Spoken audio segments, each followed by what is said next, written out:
Tim Vickery, our legendino. Usually he's in Rio to take your questions and comments on football from South America, but tonight he's in the studio here with me. The big wheel, Sean Wheelock, is in Kansas to take any questions and comments you might have on football in North America and indeed Major League Soccer and the stars from over there playing in our leagues as well. We don't just talk about the regions in the world where we're commentating from tonight, but also on players from over there playing in our league. They don't have to be expert questions as such.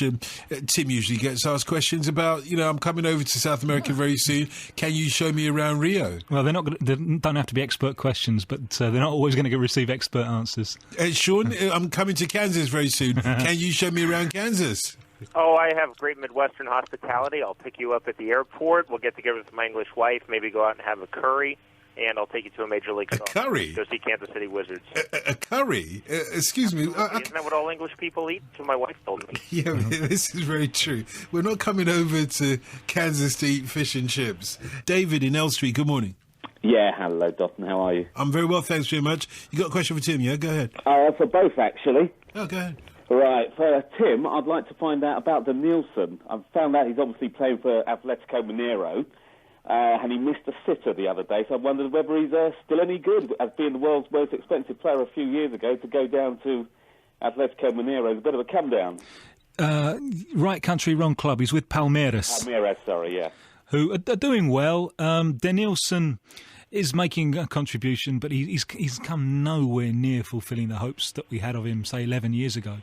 And I think he clearly suffered from an inflated reputation too early in his career, and I'm as responsible as anyone for that because I gave him the big push, perhaps before he was ready for it. And he was an out-and-out winger at the time, and perhaps he suffered from the fact that Brazil tend not to play too many out-and-out wingers these days. They let the fullbacks do that for them. I think he made a very bad move when he became the world's most expensive player. He moved to Betis. I think the ego had got a bit too much for him. That he thought that he was so good that he was going to go to Betis, who at the time was struggling, and he on his own was going to turn them into a championship winning team in Spain. I just don't think he was ready for that. I don't think his game developed enough to ever come near to live up to those expectations. And perhaps once he saw that he wasn't going to become the best player in the world as he'd hoped, perhaps he just lost a little bit of motivation. He's working with the former Brazil coach, the former Real Madrid coach, Vanderlei Luxemburgo, who's a controversial coach, but one who is clearly gifted. He's trying to get Danielson to score more goals. Not just to be an out-and-out winger, but to cut in and score more goals. So he won't have been pleased with that absolute sitter that you saw Danielson miss the other day. Yeah, I was quite surprised, actually. Well, and certainly if it comes to his right foot, forget about it, because he just can't do it, and he never has. Yeah. That's an aspect of his game that never really developed. But I think that's the crux of it. Inflated reputation early in his career, and I blew a lot of hype into that balloon, so I'm feeling a little bit shamefaced about myself. As you should. You've got one for the big wheel as well, David? I certainly have. It's regarding a LA Galaxy player called Edson Buddle. I believe he scored about 10 or 11 goals in 9 games or something. That's exactly right. Edson Buddle is a footballer that people have been talking about for a long time. He's just now kind of bursting onto the scene of Major League Soccer, but he's been in the league since he was a 17-year-old, and it's interesting, and maybe this has to do with they're the same age, and unfortunately we do this in my country sometimes because we're both black and they're strikers. He was linked to Eddie Johnson. Eddie Johnson, these are going to be the two great strikers. Eddie Johnson is a lot better at Major League Soccer. Obviously, Eddie Johnson had a chance to move to the Premiership. He didn't do so well at Fulham, but Eddie Johnson had really overtaken Edson Buddle. Edson Buddle is having a tremendous year. Edson Buddle has a very, very hard shot from distance for a striker, and positionally he has been really sound. It's almost as though he's overachieving a bit this year, and previously in his Major League Soccer career he's underachieved. He's moved around to different clubs. He's never really settled in. And this is nothing against Edson Buddle, but what's helped Edson Buddle is that Landon Donovan draws so much attention up top, and David Beckham, who starts on the right side and loves to move centrally, loves to push forward sometimes, almost as a right-sided striker. Ruud Gullit will go to a very, very Dutch-looking 4-3-3 at times. That leaves a lot of open space for Edson Buddle. He's not drawing the best marking sometimes, but credit Butzel. He's finishing. It was off to a slow start. He's helping LA Galaxy quite a bit. I would say, and again, this isn't a slight on Edson Buddle, because I think he's a solid player. I don't think he's a great player. if you put him on another side where you didn't have the top defenders and the schemes designed to defend against Beckham and Donovan, he wouldn't be sitting on his goal total. I think he's a good, solid footballer. I think he's below U.S. international level, but he's certainly having his breakout season. And it's really been expected since 2001, but it's finally happening for him. If I can comment on Danielson, one thing that Tim knows very, very well and didn't mention, Danielson was in my country last year. He was in Major League Soccer with FC Dallas, and it was an absolute disaster. Danielson could not crack the first 11 for FC Dallas on a regular basis. And again, all of the pedigree coming from Brazil, at one time the most expensive transfer in the history of football, Danielson was poor.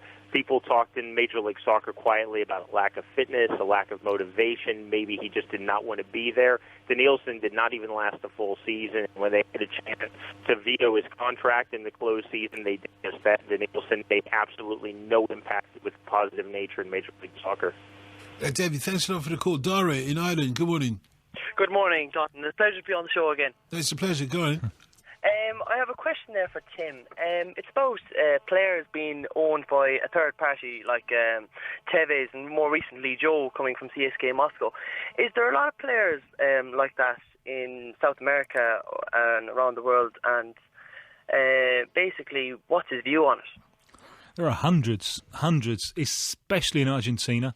But all over the place as well. And it comes from the basic fact that there's a contradiction in South American football. It runs at a loss, but it produces some of the most coveted commodities in the game, which is the young players who are going to get transferred to Europe.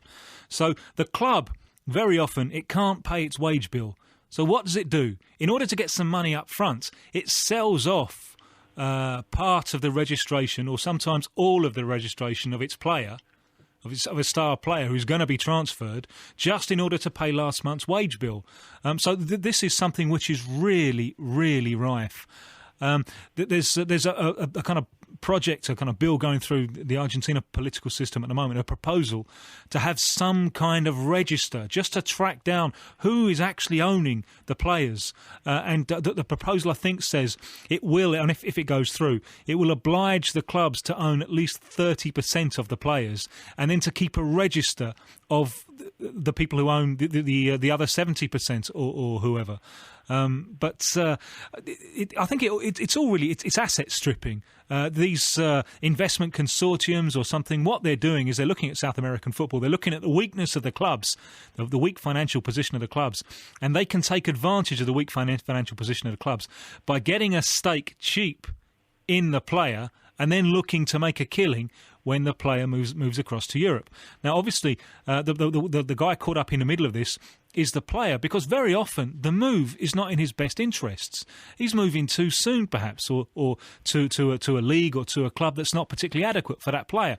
But from the point of view of the investment consortium, who cares? What they're looking for is a quick return on their investment. So it's something which I think is a worrying thing. It's money leaving the game, and I would like to see some kind of crackdown on it. Definitely, and I agree with you there. We had Cleo the book in Aldershot up here, and we seem to have lost her. Cleo, give us a bell back. I'd like to hear from you. She had a question for Sean, but I've got one for you. I put her to sleep, I think. I'm sorry. It won't happen again. Please, stop doing this, Tim. For goodness sake. Yeah, Cleo, we'll try and wake you up. I know I won't sing, but you can wake up nevertheless. This is from Dan. Our Colorado Rapids... Oh, no, we've done it. Sorry. This is for Sean. Do you know, from Matt in Stoke, do you know anything about a player called Rudolph Austin? Again, the name, please? Rudolph Austin?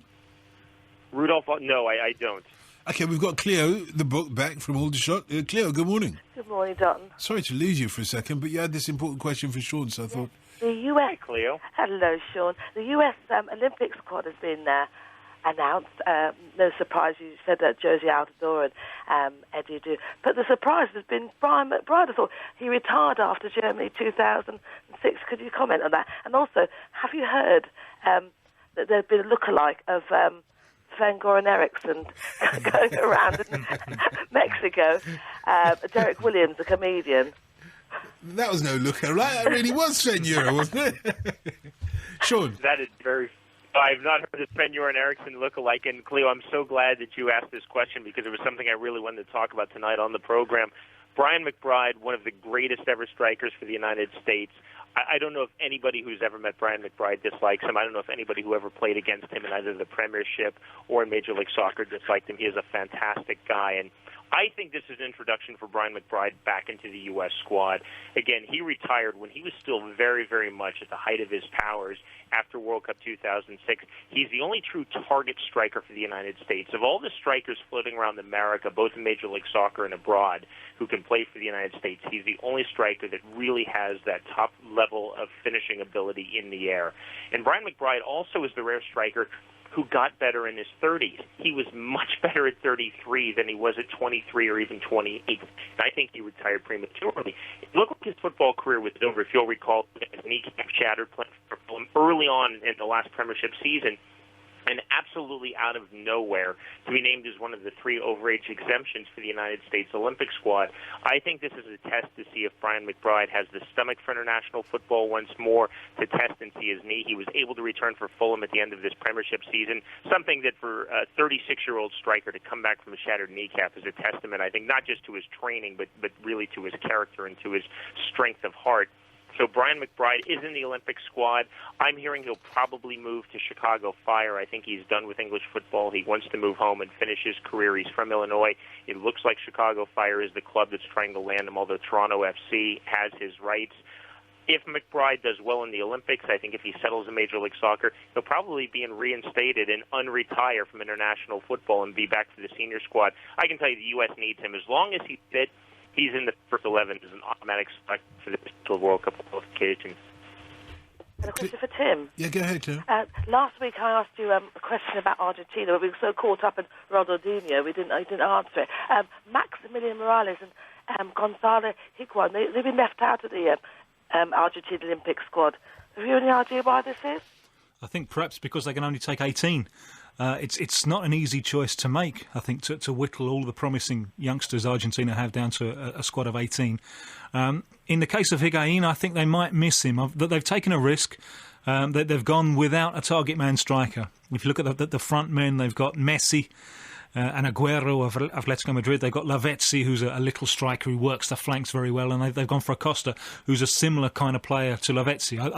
I think they might regret not taking Higuain to give them more presence in the penalty box. And Maxi Morales, well, a year ago, he looked fantastic. He was tiny little player. His boots look bigger than he does.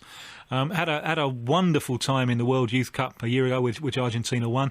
Then he moved off to Russia, moved off to Moscow, and it was a bridge too far. I think it was a wrong move.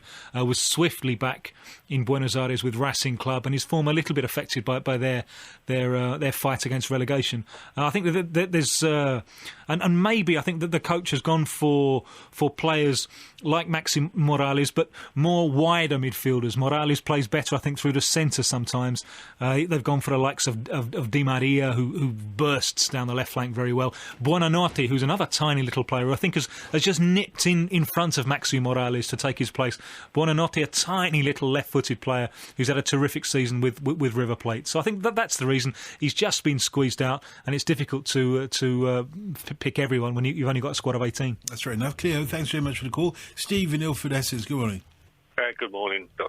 Hi, mate. At the end of it, obviously, can I speak to El Legionnaire di Dino? You got a new name then? Is that Legionnaire's disease, please? Yeah, please. Exactly. Yeah, don't worry about it. But you're in London now, so don't worry about it. Can you explain, to me and the rest of the listeners at the end of it, what Chile has done for Football for Hope? Chile has done for Football for Hope. Hope. Football for Hope. Yeah, CHICOL. Right, and if what they're doing is they're trying to take the kids off the streets, drug addicts, kids that have come into contact with police and this, that, and the other, and they're turning them around. And this is from the programme that was on TV this evening, was it? Yes, it was. Right, yeah, there was a programme set in Chile about is it Chico organisation who trying to do something to put hope back into the kids on the streets. That is what you mean, isn't it, Steve? Yeah, but they don't just ordinarily just support the kids at the end of it. If they've got an ability to play football, to also support their parents. Do you know much about that, Tim? I don't. Have you got anything else you can tell us about this, Steve? Yeah. At the end of it, it was a programme. At the end of it, I'm not going to divulge it at the end of it because I'm 100% BBC. It was at the end of it where ex-South American footballers have come back into the country, into Chile, and they've stagnated at the end of it, taking children off the streets and turning them around, and teaching them to play football. And they've got 3 or 4 at the end of it have come through, right, the training aspect, this, that and the other, and they've gone into the national teams and this, that and the other. We've got 3 or 4. One is by the name of Ramos, a young lad at the end of it. Riberos. Riberos. Riberos. Do you know anything about him, Tim? Yeah, it's Riveros with a V, I think, rather than a B. It sounds like thoroughly laudable work.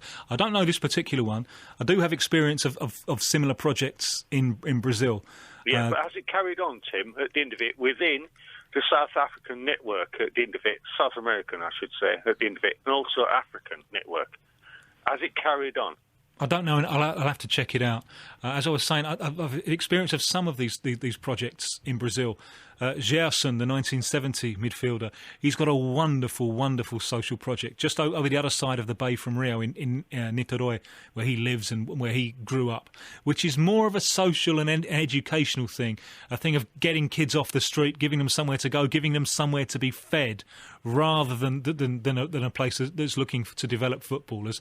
Cafu has a foundation that I think he takes very, very seriously. And Cafu is from a very deprived background in a dangerous part of São Paulo. He's trying to put something back with his foundation. I think everything that he does has the stamp of seriousness on it. So there are lots of projects like this in South America. And thank you very much, Steve, for bringing us knowledge of this one in Chile and bringing that to our attention. As far as this, the other legendino of Brazilian football, Ronaldinho, not coming to Manchester City and choosing Milan over Manchester City, does that mean that England or the English Premier League is no longer the top league in Europe, or what? Well, he's going to a bigger club. Without doubt, it would be fascinating to see if this does kickstart his career. And Brazil in the 2006 World Cup struggled to play Kaká and Ronaldinho together in the same team. I suspect that if Milan are doing it, they won't do it with 2 strikers. But if it was a London club, I mean, a little birdie told me that when it comes to regions outside London in the English Premiership, that the Brazilian footballers aren't too impressed. They don't know where Manchester is, and they feel that sending them to Manchester is like, well, sending them to Coventry. Well, Anderson's at Manchester United. Ilana was quite happy to go to Manchester City. Joe was a big money signing. But the question is whether they had other offers. If they, if Milan or Madrid come in the way of Manchester, it's going to be Milan or Madrid, isn't it? Well, yes. I think there's no doubt about that. And also, I think that Cristiano Ronaldo's desire to move to Real Madrid, it shows that the legendary status of the Spanish Big Two of Real Madrid and Barcelona, for all of the current power of the Premiership and for all of its success and for all of its money, I don't think any of our clubs quite have the magic yet, the history, the tradition, the lure somehow of Real Madrid and Barcelona. Andrew Blackheath, good morning. Morning, Dalton, and good morning, Sean and Tim. You're actually in this country, are you, Tim? I am, yes. How long for? For a little while, for which, and can I? Sorry to interrupt you, Andrew, but can I just say, being back, one of the things I always love about coming into the Up All Night studio is, we do all the yapping, and we get all the credit, which is very nice. But there are lots of people kind of twiddling the knobs and answering the phones and doing all the kind of the unseen work. Running this show, mate. Well, exactly. Yeah. Loretta in there, she's not twiddling any knobs. She's running. She's the boss. And it's always great to see them. And, to come on now and have the opportunity of saying thank you very much for your contribution to this family thing that we have, and also, to sit across the other side of the table from the hardest working man in show business, Mr. Dalton Adebayo. I don't know about that. Well, quite right. I told Andy last week not to crawl to our esteemed presenter, but I'll do a bit of crawling. He's very versatile, and he can talk about anything. So, we've got to give him praise. Yeah, it's a case of get up. I feel like being Dalton Adebayo. So, Jen, as you're a Jen, and Tim Vickery is all the way over here from Rio, it's a shame that Sean Wheelock couldn't be here as well. Yeah. But the dinner's on you then, is it? Absolutely, any time. And I've got some Polish firewater, which I want Tim to taste. Well, we'll arrange that. We'll arrange that whilst he's here. Are you here for a month, Tim? Yeah, something like that. Yeah. Okay, great. We'll definitely do it.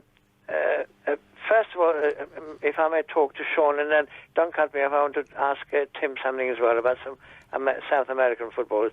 Sean, hello there. Hi, Andrew. It's always good to hear from you. Now, I hear that there's an MLS All-Star team being selected in which David Beckham and Landon Donovan have been selected for. As a matter of interest, what's the rest of the team? Which North American teams do they come from? Well, the way this works, this is called the Major League Soccer All-Stars, and when Major League Soccer started, they had an All-Star game, which is typical of American sport. You see it in the National Football League, you see it in baseball, the NBA, the National Hockey League. The original Major League Soccer All-Star game was the Western Conference All-Stars versus the Eastern Conference All-Stars. It's basically the best players, sort of the best players, more like the biggest stars or the biggest and most recognizable names in the league. When it was the East v West format, it was unwatchable. You would have score lines of like 11-9. It was just stupid. So Major League Soccer decided, let's make this a little more competitive. So they brought in Chivas de Guadalajara from Mexico. That was a good match. Fulham has been here. Chelsea was here 2 years ago. Last year it was Celtic. Now it's West Ham. These are competitive matches. When it was East v West, it was not even a friendly. It was a training session. It was a glorified training session with miserable goalkeeping, no tackling, almost no defense. These matches mean something. You have to think for West Ham or for Chelsea before, for Celtic, Fulham gave up 4 goals and were embarrassed, but really how embarrassed were they? Chelsea lost 1-0 2 years ago. They're coming over to North America. This match will be played in Toronto. Last year we were in Denver. It's early in their preseason. It's a very relaxed atmosphere. It's the type of situation where the footballers can walk around. They're not going to be bothered for autographs or photos that often in their hotel, or they can just be anonymous having meals. But for the Major League Soccer players, it means a lot. So some of the names you might recognize, my friend Jimmy Conrad, the great U.S. central defender, has been selected to his 5th consecutive Major League Soccer All-Star side. Juan Toja, who Tim knows very well from South America, who plays for FC Dallas, is in the side. Steve Ralston, a longtime U.S. international, is in the side. Landon Donovan. Kind of the joke with the Major League Soccer players is that, well, there are really 10 places in that side up for grabs because we know Beckham is guaranteed. This year, it's well-deserved. David Beckham is having an outstanding season, but even if David Beckham were having a miserable season, I guarantee you he would still be in that first 11. They'll try very, very hard. You'll see a lot of free substitutions in the latter stages, but for at least an hour, it's going to be a really competitive match, and it's a match that means a lot to the MLS players. Yeah, thanks very much for that. Now, if I may turn to Tim. Tim, a couple of players, South American. One is called Jonathan Bottinelli. I believe that Bolton are interested in him. I believe he's a defender from San Lorenzo in Argentina. And the other one is Thiago Neves, a midfielder of Fluminense, that I believe Arsenal, Barcelona, and AC Milan are interested in. So he must be quite good. It's 23, I believe. Can you tell us about those two? Yeah, Thiago Neves is a left-footed attacking midfielder, strikes the ball wonderfully well. Scored a hat-trick in the final of the Copa Libertadores for Fluminense and still ended up on the losing side. Yeah, I remember you saying. Yeah. That's right. He missed one of the penalties in the penalty shootout, so he was both hero and the villain in that game. Has a lot of talent. I'm a little bit worried about his temperament. He's a bit of a wild child off the field. complicated family background. I think he likes a little bit of a drink now and again. You just wonder about him. Certainly, if I was Arsenal or Barcelona or one of these major clubs, I would be a little bit cautious, just a little bit cautious. Bottinelli was linked with Leeds United earlier on this year, which seemed a strange move because he's kind of on the fringes of the Argentina squad. He was called into the full Argentina squad on an emergency basis last month for the World Cup qualifiers. He's a central defender who can also play left back. He's a left-footed defender. I don't rate him particularly highly. I think he's vulnerable. I think you can get at him. He wouldn't be my choice for a centre-back. Even for Bolton, I'm just not sure about him. For me, he doesn't. I look for a centre-back who's commanding, either who's really physically commanding, or one of those centre-backs who's quiet but just goes about their business and always seems to be there in the right place. Bottinelli, for me, is neither of those. So I think he's fair enough for Argentinian football with San Lorenzo. I can imagine him coming across to Europe, but I wonder about the Premiership. But if I was Bolton, I think I'd stick with my money. Okay, thanks a lot, Tim. And perhaps I'll contact you via Dalton in the next few days. Andrew, before you go, you know that famous Brazilian club beginning with C in South East London? Yeah, go on. Well, Riley in Camberwell's sent me a text here. He says he lives not a million miles away from that famous Brazilian club in South East London beginning with C. Camberwell's about 40, 50 miles away. Is it? Well, at least he knows that there's a famous Brazilian club beginning with C in South East London. Well, talking about that club, they're a little bit short of cash at the moment. Well, you can't tap me on air. You cannot tap me. Andrew, that is not on. You cannot come on air and start tapping me for cash. They need to sell one of their players quick. Perhaps LA Galaxy would be interested in him. Can you tell us which player he is, please? Yeah, it's the residue of their Premiership team. They had to sell all their good players because they couldn't afford to pay them their Premiership wages. So people like Ramadal, Young, Darren Bent and so on had to be sold. But there's one who was on loan to Rangers in Scotland for a year, Amde Faye. Now, instead of paying 20 million for Ronaldinho, which they haven't got now, LA Galaxy could get him for $1 million, and you know he's on. We can't afford him on Premiership wages. It's a bargain indeed. Miles in Bristol. Good morning. Good morning, sir. How are you doing? I'm very well, thanks very much. Appreciate the call. I spoke to you last week, and you said, "Really, this is a family thing," and I said, "Oh well, I better catch up with my family." So is everything doing okay? That's absolutely right. Absolutely right. All right. Thanks for having me on the show, guys. I actually wanted to reiterate this question I wanted to ask. I think a lady called before me touched on this as well. This thing about Sven-Göran Eriksson's look-alike conning in the Mexican national outfit being shown around the stadium and everything. What is this? I mean, how easy is it in the modern-day 21st century? Hasn't anybody seen television? Nobody knows about Sven? Sean, you didn't actually see this, did you? No, I'm really mystified on this story. I mean, Sven-Göran Eriksson now has the highest profile job in all of Mexico. People need to understand just what a passion this is. To be manager of Mexico really is bigger than being the president of Mexico. There is not a more recognizable job in the country. So I'm a bit mystified on that. Sven has such a unique style. He's got such a certain type of charisma and a certain type of character.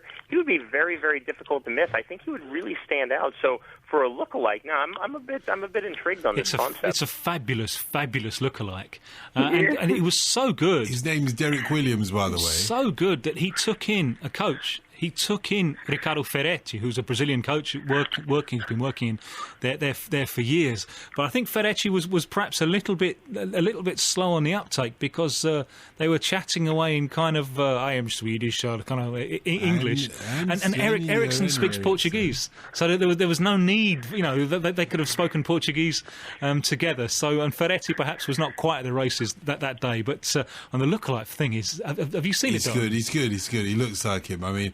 I don't know about his Swedish because I could have picked up that he wasn't really Swedish, but when the Brazilian guy couldn't pick up that he wasn't, Mexican guy couldn't pick up that he wasn't. Anyway, whatever. You know what I'm saying. So, but Miles, it could happen to anyone. Has it never happened to you? Do you not have a double yourself? Well, I shall try that as well. I'm sure that lots of clubs around Britain might fancy me as one of their coaches. I never know. And the question is, could the double do the job as well as Sven-Göran? What do you reckon, Miles? Now, I wonder on that one, actually. I mean, it's interesting. I would wonder, what did Ferrati think about Derek Williams speaking to him? It would be very interesting to find out his thoughts. No. When I said could he do the job, I was thinking could he pull the ladies like Sven-Göran Eriksson? Oh, that's a dodgy subject, isn't it? Well, sure. I mean, I think it probably depends on...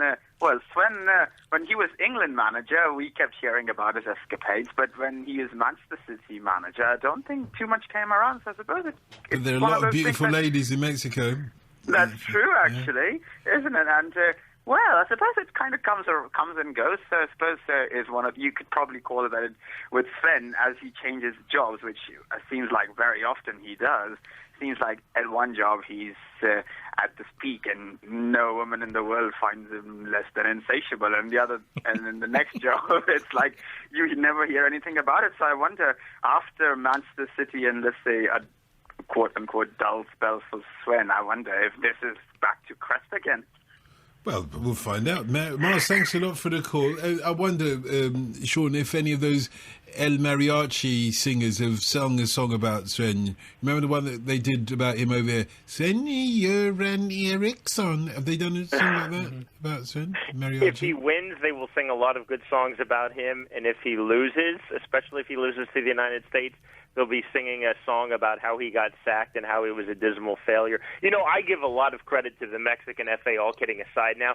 That is a really, really bold hire. To go outside of Mexico, to go to someone like Sven-Göran Eriksson with his pedigree. I know a lot of people listening think that he did a really poor job with England. Tim, I know you're one of those people who thinks he did a poor job with England, but it is a very creative move. As I see it, from the United States to the country to my immediate south, what Mexico needs is for someone to come in who does not have loyalty to any of the major clubs in Mexico. The knock on Mexican football, why it's stale, why in the CONCACAF region Mexico has been bypassed by the United States. The Mexican top flight, and I know some Americans listening to this program will be mad when I say this, but top to bottom, the Mexican top flight, in my opinion, is still stronger than Major League Soccer.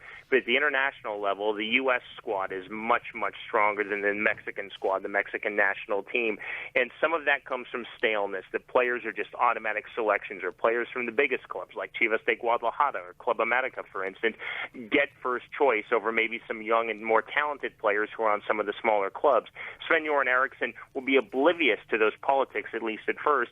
I think this is exactly what Mexico needs. I really applaud them for this choice, and I think that a lot of other nations in the CONCACAF region, if they can afford it, and there aren't many who can, if they can afford it, should go out of their hemisphere, try someone with a different language, with brand new ideas, and not buying into all of those club football politics. Roger Lewisham, good morning. Hello, sir. Hiya. It's a great honour to be here. Very informative show. I'd just like to say that first off, because I know football, but you boys, you really know your stuff, no doubt about it. Them boys, Thank you very much. Them boys, leave me out of it, mate. I'm just a fan like you. I just wanted to ask a few questions. Firstly, to Sean Wheelock, very quickly. I just wondered how the hip-hop generation was taking to football, because I listened to some hip-hop and I've noticed that in some of their lyrics they're starting to mention soccer players such as David Beckham, your Ronaldos, your Ronaldinhos, in terms of the Nike contracts and how much they make. I know that's not really a good thing, but it's worming its way into hip-hop generation. I just wondered how they are being marketed and if they're really taking to football. I'm talking about the young, not necessarily black, but in the major urban cities. How they looking to go into it? I think that's a fantastic question. Great, in the 1990s, question. it got very trendy in the hip-hop culture to start wearing National Hockey League ice hockey shirts, even though people wearing the shirts probably couldn't have named a single player in the National Hockey League. It was trendy to wear what are called hockey sweaters in the sports vocabulary. You're starting to see that a little bit. You don't see that with, say, wearing a Major League Soccer shirt, but it might be trendy to wear a Brazilian shirt. For instance, I heard actually on 5 Live, on one of the 5 Live programs, I was listening one day in Spike Lee was talking about he likes to wear a Brazil shirt. I don't know if Spike Lee, he's almost 50. I don't know if he's representative of the hip-hop culture. He is in his own mind. But out of interest, Sean, he came onto that show, which was with my colleague Brian Alexander, wearing a Gooners shirt, I seem to remember. That's what really cheesed off the likes of... Do the wrong thing. Tim Vickery. You know what, Don, what upset me about the Spike Lee interview that I heard is he said, I'm not going to support the U.S. Brazil is my side. Whatever, that's fine. Look, if you like Brazil, I love to watch Brazil. I think it's fantastic, but have a little loyalty.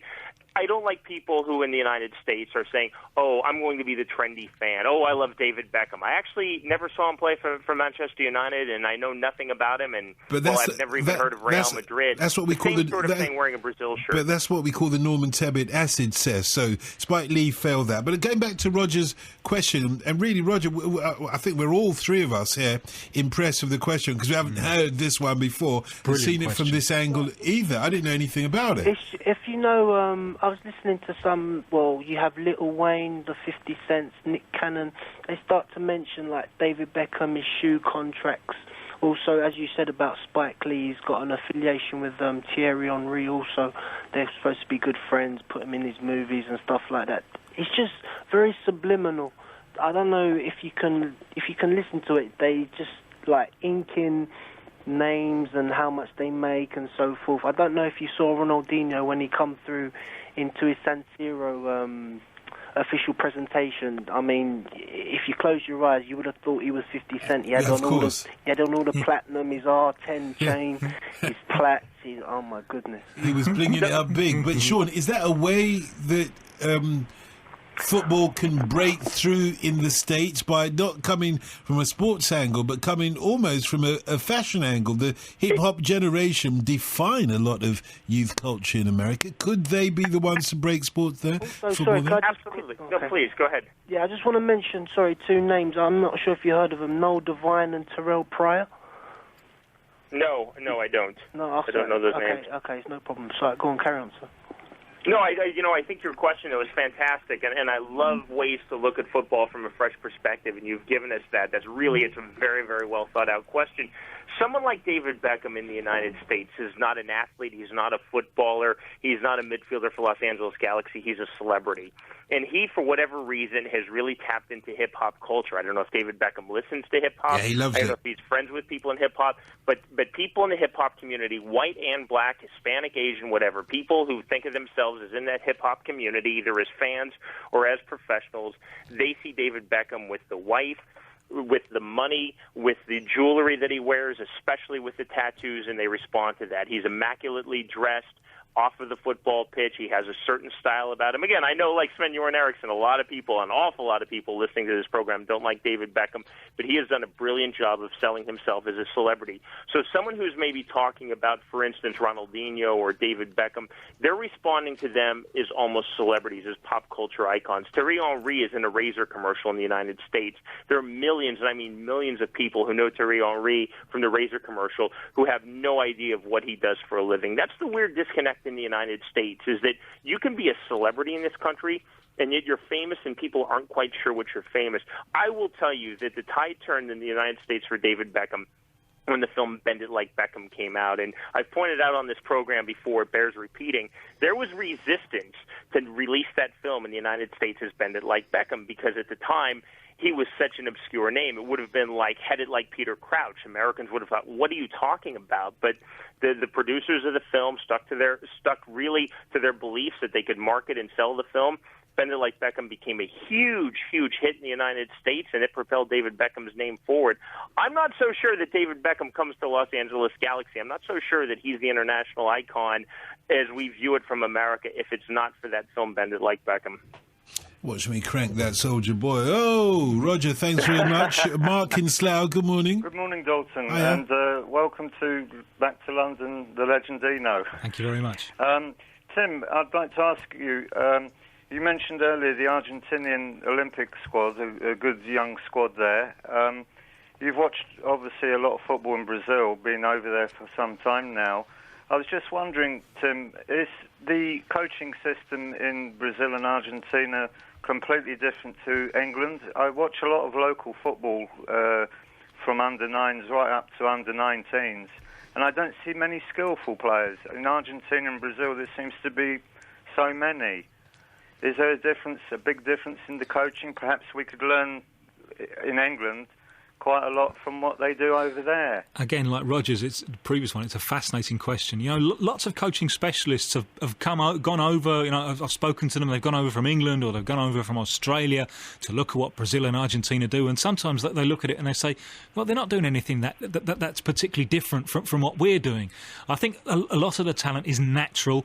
It comes from growing up with a certain appreciation of football. It also comes from a tradition of street football, which continues to be far, far stronger there than it is in our part of the world, unfortunately. And everyone in European football complains about the demise of street football because that's where the talent grows up. I think perhaps one key difference is a greater emphasis on smaller size games, 6-a-side, 5-a-side, indoor with futsal, where the players are getting more of a feel for the ball. I think that's an important difference, and that's something that we certainly need to look at, because perhaps we're very, very good at producing athletes, not quite so good at producing footballers who are terrific in one-against-one situations. I was going to mention that, Tim. You know, with our players, a lot of it's power. You know, if you can run a marathon, you can play football, kind of thing. You know, over there it seems to be all technical ball skills. You know, some two-footed players who can play virtually in any position. Over here, it's more kind of robotic. Sometimes I think that there's a tendency for coaching specialists to like things that they can measure. They like, so pace, you can measure pace. Yeah. But there are things in football that can't be measured. Skill is a very difficult thing to measure. You get your pass statistics, but there's no way of saying how well the ball was used. You can't measure how well the ball was used. Maybe it was an accurate pass, but the wrong pass given to the player's wrong foot. So sometimes I think that this tendency to make everything a statistic, I think that this works in the opposite direction to good football, because a lot of the things that make really great football can't be measured. Yeah, I understand, Tim. Thank you very much. Yeah, Mark, thanks a lot for the call. A couple of text messages I'll rattle through very quickly. Tim, one of our listeners says that I think Brazilians coming over here to play football would feel very much at home, particularly in London, as opposed to Manchester City, because it's as dangerous as their big cities are there. After all, who wouldn't love to live in Southall or Peckham, says our listener. Also, we've had several requests for you to do your Jonathan Woodgate. Dale has pointed out that we should put it on a podcast loop. This is one for the boss tonight. Hope she's listening to this. Put Tim doing the Jonathan Woodgate on a podcast loop on the 5 Live website, then the poor bloke can be left alone. But unfortunately, he won't be left alone tonight. Shawnee York says, Dawson, Tim's Brazilian commentary impression this week needs to be the following. Woodgate breaks, I'm not going to try and do it. Woodgate breaks out of defence. Woodgate, still Woodgate, passes to Wright Phillips. Still Phillips, he shoots, goal, a wonderful strike from Wright Phillips. I think we'll get that on tonight. And with regards to the Sven Göran Eriksson lookalike, Gary the milkman in Exeter points out or asks, were England fooled by the lookalikes? Maybe we never had the real Sven. It would explain a lot. For ZK in Singapore, for Dale who sent us the text messages, and all the rest of you who've sent text messages for Tim to do his Jonathan Woodgate. This is, I guess, Tim, Shawnee York as well. This, I guess, Tim, is a moment of reckoning then. And Shawnee York wants you to do the Woodgate breaks out of defence. No, we're not. I know you've got to. I'm going to throw another one into the mix, which is when Sam Allardyce got sacked. The Brazilian TV guy doing it, he said the terrible, terrible work of Sam Allardyce, which I always love. But on the Woodgate thing, I'm going to give you just a very quick masterclass in how you at home can do this too, because the W, it's difficult for Brazilians, don't really do it, so it's a kind of UE, so it's ooh, that's how you do that.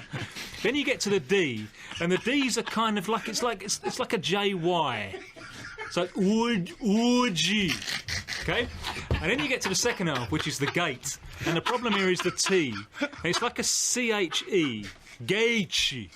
So you put it all together and you get Woodgate.